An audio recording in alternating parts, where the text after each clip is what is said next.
Welcome to Chapter 2 of Indian Street Vendors. After weeks of examining the sanitation crisis plaguing street food vendors, I found myself at a small bus station in Guntur, ready to explore the employment dynamics of this informal sector. My academic advisor had suggested shifting my focus from the health implications to the broader livelihood issues that street vendors face. I couldn't help feeling a blend of excitement and apprehension. If the sanitation problems seemed daunting, I suspected the socioeconomic challenges would run even deeper. My first stop is a bustling roadside eatery run by Lakshmi, a spirited woman who prepares steaming idlis and crispy vadas from dawn until late morning. Watching her operate with swift precision, you can hardly believe she supports an entire family on her daily earnings. I soon discover that her situation isn't unique. I came to Guntur from a small village, Lakshmi explains, ladling sambar into disposable cups. My husband passed away years ago, so I raised my 2 children by making and selling these breakfast items. Street vending is hard work, but for someone like me, no formal education, no job contacts, it's a lifeline.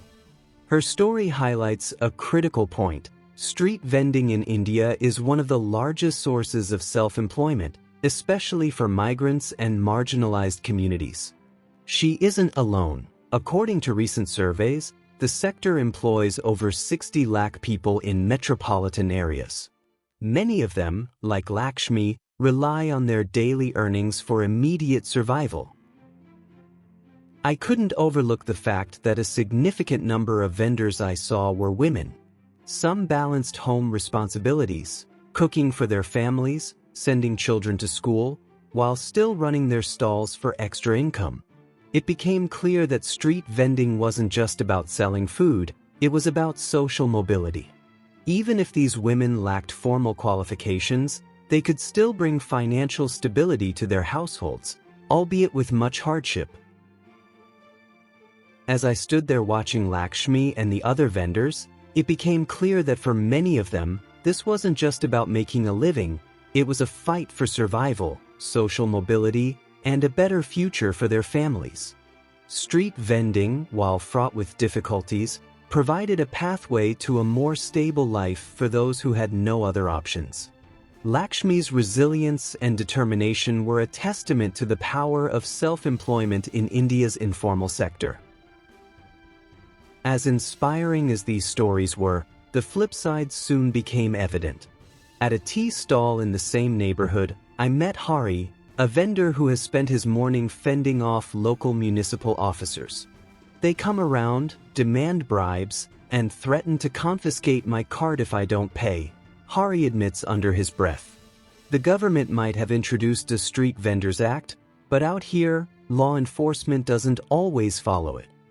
Hari also mentioned how irregular income was another common woe. On rainy days, sales plummeted, making it impossible to set aside savings. This was the reality of a profession where you could do everything right and still lose out to circumstances beyond your control. As I reflect on Hari's struggles, I realize that these challenges are not unique to him but are part of a broader issue faced by vendors in the informal sector.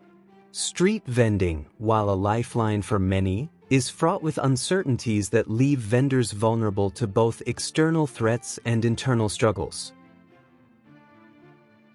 Curious about external pressures on street vendors, I arranged a quick interview with the owner of a newly opened cloud kitchen nearby. The entrepreneur, who offered food delivery through popular apps, described his business model as more stable and profitable, citing digital payments and bulk purchasing discounts. "We're not trying to put vendors out of work," he said earnestly, "but our overhead costs are predictable and we reach customers through online platforms. Many street vendors can't afford that kind of setup." The conversation with Hari made me realize how competition from organized food businesses, restaurants, and food delivery platforms could erode a vendor's already fragile customer base. Vendors were caught in a battle against digital platforms, where predictable costs and bulk purchasing power outweighed the vendors' struggle for survival on the streets. By the end of the day, I realized that the vendors' struggle wasn't just about offering food, it was about surviving a complex and unpredictable ecosystem where digital platforms and organized businesses had the upper hand. The battle for customers was no longer just a fight for the best food, it was a fight for market survival. Stepping back to reflect, I saw an intricate tapestry of opportunities and hardships. On one hand, street vending was a lifeline for women like Lakshmi, offering a rare path to financial independence.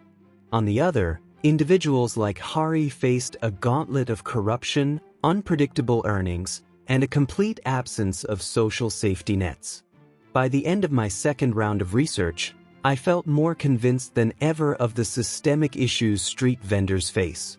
In the eyes of policymakers, the Street Vendors Act might tick all the right boxes, but the ground reality told a different story. The pursuit of daily bread was a delicate dance. One misstep could mean financial ruin. I left Guntur that evening with a deeper understanding of how employment dynamics and market struggles intertwined, trapping vendors in a cycle of vulnerability. I knew my thesis had to do justice to these nuanced realities. There was no single solution or magic bullet. It would require a collective effort, policy revisions, fair enforcement, and real community support to lift street vendors out of the shadows and into a more secure future.